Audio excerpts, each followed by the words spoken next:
How many snaps did they run in the 14 personnel? That's only for us. 100% of the snaps.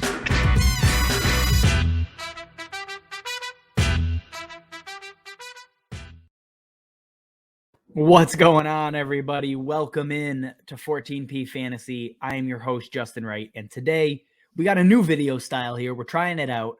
5 moves to make heading into Week 10. That could be a waiver pickup. It could be a trade. It could be somebody to cut. It's whatever moves we think, could be beneficial for your team. Obviously, it's always going to be team specific. Nothing is, one size fits all. We all know that in fantasy. Before we get into it, remember to subscribe to the YouTube channel. Follow me over on Twitter at Justin_14P and catch the podcast account at 14P_fantasy. Alrighty. We got 5 moves here. Again, they could be they're not really dynasty. They're mainly redraft based. Keep that in mind with some of the cuts specifically. So, all right. Number 1 on the list, it's add Donovan Peoples-Jones. And he was a guy I was, admittedly high on in the offseason, thinking OBJ was going to get traded or cut or something before the season started.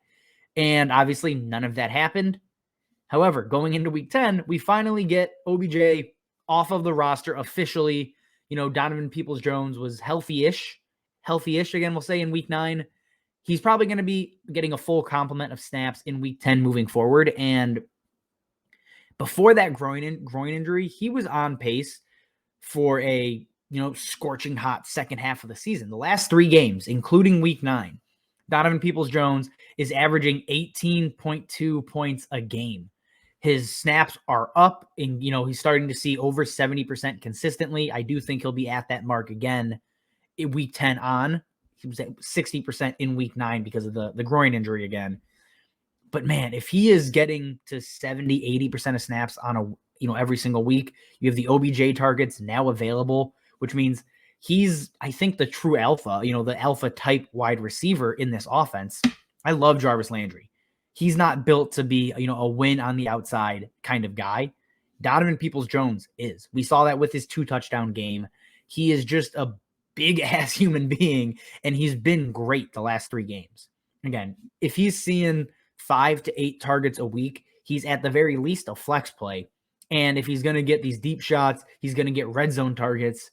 He has upside of a wide receiver too. I do think he ends up being the most fantasy relevant wide receiver on the Browns the rest of the season. And he's probably sitting on waivers. If deep leagues, I scooped him up, but still, now we see it. It is there in front of him. Go get Donovan Peoples-Jones if he's still available. Number 2 on the list, and a lot of you may have done it, last week after Week 8. But if you haven't already, it's time to cut Kenny Gainwell in redraft. And again, not dynasty, hold on. He's a rookie running back. Crap happens. But he's in a weird 3-headed committee. He is the 3rd head in that committee. Again, played only 19% of snaps, 2 touches this week. It didn't have a touch in the first half in Week 8. It's Jordan Howard and it's Boston Scott. And it's like it's 2016 all over again.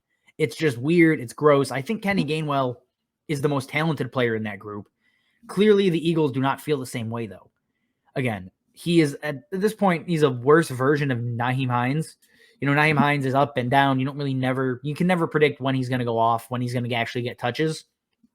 That's what Kenny Gainwell is. He's that type of player. Move on. I get it. Depth is weird at running back, but he's a roster clogger. When are you ever going to feel good playing Kenny Gainwell? The whole appeal was if Miles Sanders went down, man, Kenny Gainwell could be an RB2. That's clearly not the case. We've seen it. So move on from him. It's just not worth it. Someone to replace him with, and he's not even one of the 5 moves you should make, but if he's out there, Kenyon Drake. Again, John Gruden gone is fix Kenyon Drake and Josh Jacobs. So go ahead, Kenyon Drake, in place of Kenny Gainwell if he's available in your league still. Moving on. This has been one of our trade targets. He was a second half league winner for us as well. It's Elijah Mitchell. Go trade for him if you haven't. Again, you're going to have to pay up. We all know it. The schedule, if you play on Sleeper, everybody sees the green. It's all green. It's amazing. Go get Elijah Mitchell. The reason this is such a huge this is even more important now this week, is we saw Jeff Wilson and JaMychal Hasty both healthy, and Elijah Mitchell had 5 targets. He hadn't had a third down snap the 2 previous weeks prior. Now, if he's going to get pass work and he's going to be the lead rusher, that screams RB1 upside. And does he need to get all of the pass work? No, of course not. But if you can give him, 2 to 3 targets a game, in addition to, 15 to 20 carries, that type of volume keeps you relevant. Again, he's a 100-yard rusher almost weekly at this point.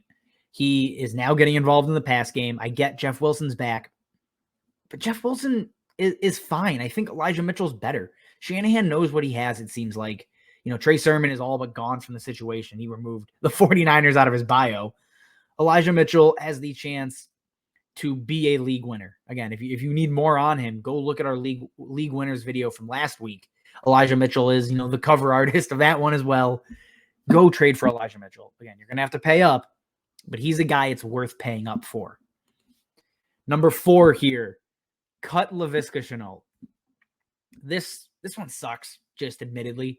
I was a big Viska guy coming in to this season. I was a big Viska and Marvin Jones guy. Obviously, Marvin Jones has been up, down. Who really knows what to do with him? You can't cut him just because of the targets.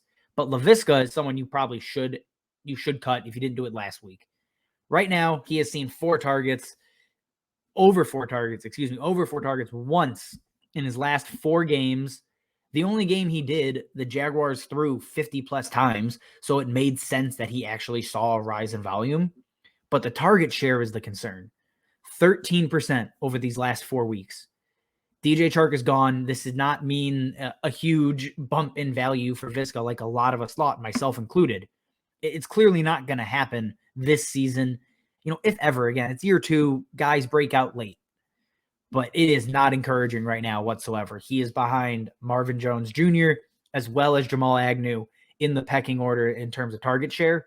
They've both out-targeted him the last 4 games. Move on from Viska. If you're holding them, it's again, if it's a 14-team league, you may not have a better option. But if it's shallow leagues, he needs to be on waivers. He's still rostered in over 60% of leagues on Sleeper, and that's 60% of leagues too many, as far as I'm concerned.